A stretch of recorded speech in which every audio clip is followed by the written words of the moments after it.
مولانا اشرف علی تھانوی رحمۃ اللہ علیہ جو حکیم الامت کے نام سے مشہور تھے، بر صغیر ہند و پاک کے ایک ایسے مایہ ناز عالم دین تھے جنہوں نے 20ویں صدی عیسوی میں ہندوستانی مسلمانوں پر اپنے گہرے نقوش چھوڑے ہیں۔ مولانا اشرف علی تھانوی ایک بہترین مفسر، ایک نامور مصنف اور ایک جید عالم دین ہونے کے ساتھ ساتھ ایک ایسے صوفی اور بزرگ تھے جن کے ہاتھوں پر بڑے بڑے اسلامک اسکالرس جیسے علامہ سید سلیمان ندوی اور مولانا عبد الماجد دریابادی وغیرہ نے بیعت کی تھی۔ مولانا اشرف علی تھانوی اتر پردیش کے مظفر نگر ضلع کے تھانہ بھون میں 1863 عیسوی کو پیدا ہوئے۔ ماں کا انتقال 5 سال کی عمر میں ہو گیا۔ آپ کے والد نے آپ کی پرورش و پرداخت کی ذمہ داری بخوبی نبھائی۔ ابتدائی تعلیم حاصل کرنے کے بعد دارالعلوم دیوبند میں داخلہ لے لیا، جہاں سے 1883 عیسوی میں فراغت حاصل کی۔ اس کے بعد کانپور کے مدرسہ فیض عام میں ایک مدت تک درس و تدریس اور تعلیم و تربیت کے ساتھ ساتھ دعوتی اور اصلاحی امور میں مشغول رہے، جس کی وجہ سے آپ کی شہرت دور دور تک پھیل گئی۔ مولانا اشرف علی تھانوی دور دراز کے شہر اور گاؤں میں گھوم گھوم کر نہ صرف تقریریں کرتے بلکہ ان کو پرنٹ کرا کر کے بھی تقسیم کرایا کرتے۔ اس زمانے میں عام طور پر علماء کرام کی وفات کے بعد ان کی تقریریں شائع ہوا کرتی تھیں، مگر آپ پہلے ایسے عالم دین ہیں جنہوں نے اپنی تقریریں خود ہی چھپوا کر شائع بھی کرائیں۔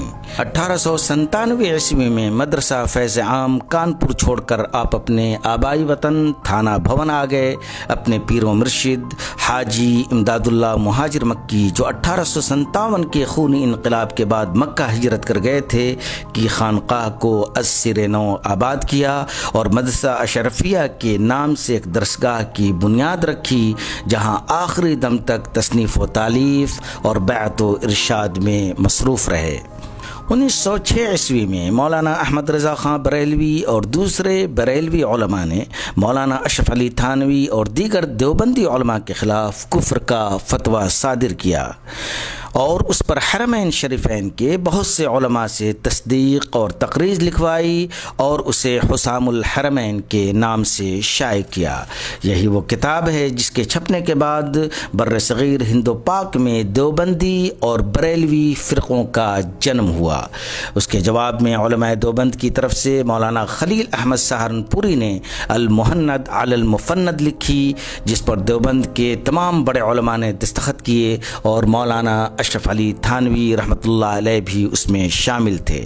کتاب عربی زبان میں حجاز میں شائع ہوئی اور دیوبندی فکر پر اعتراضات کے جوابات دیے گئے، جس کے نتیجے میں بعض علماء حجاز نے اپنے موقف سے رجوع بھی کیا، جو المہند کے اخیر میں شامل کیا گیا۔ جہاں تک آزادی سے پہلے سیاست کا تعلق ہے تو مولانا اشرف علی تھانوی مسلم لیگ کے زبردست حامی تھے۔ چنانچہ مولانا نے نہ صرف یہ کہ مسلم لیگ اور 2 نیشن کی تھیوری کو سپورٹ کیا بلکہ ہر ممکن مدد کرنے کی کوشش کی۔ مسلم لیگ کے رہنماؤں اور خاص طور پر مسٹر جناح سے مسلسل خط و کتابت اور علماء کی ایک ٹیم کو مسلم لیگ بھیجنا تاکہ انہیں اسلامی امور پر رہنمائی کر سکیں، انہی کوششوں کا نتیجہ تھا۔ جب ہندوستان کی آزادی کا وقت قریب آ رہا تھا اور کانگریس کی حمایت میں دیوبند کے بیشتر علماء کرام سامنے آ رہے تھے، اس وقت مولانا اشرف علی تھانوی نے دیوبند کی مینجمنٹ سے استعفیٰ دے دیا اور مسلم لیگ کی بھرپور حمایت کی اور کانگریس کی حمایت کو قبول نہیں کیا۔ مولانا اشرف علی تھانوی برصغیر کے ان چند علماء کرام میں سے ایک ہیں جن کی تصانیف کی تعداد سینکڑوں تک پہنچتی ہے۔ آپ نے تقریباً 800 کتابیں اور تصنیفات اور رسائل لکھے، جن میں مشہور ہیں تفسیر بیان القرآن، بہشتی زیور، حقیقت الطریقہ، جمال القرآن، حیات المسلمین، دنیا و آخرت وغیرہ وغیرہ۔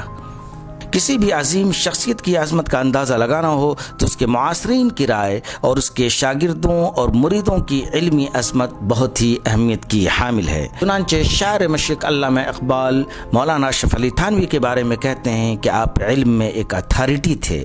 علامہ سید سلیمان ندوی اور مولانا عبد الماجد دریابادی کو جب سلوک و معرفت کی راہیں طے کرنے کا جذبہ پیدا ہوا تو انہوں نے مولانا اشرف علی تھانوی کی خانقاہ کا رخ کیا۔ یوں تو مولانا کے مریدوں کی تعداد ہزاروں تک پہنچتی ہے، مگر آپ کے مشہور خلفاء میں مفسر قرآن مولانا مفتی شفیع، مولانا شاہ ولی اللہ، علامہ سید سلیمان ندوی، مولانا عبد الباری ندوی، مولانا عبد الماجد دریابادی اور مولانا کفایت اللہ شاہ جہاں پوری جیسے علماء کرام شامل ہیں۔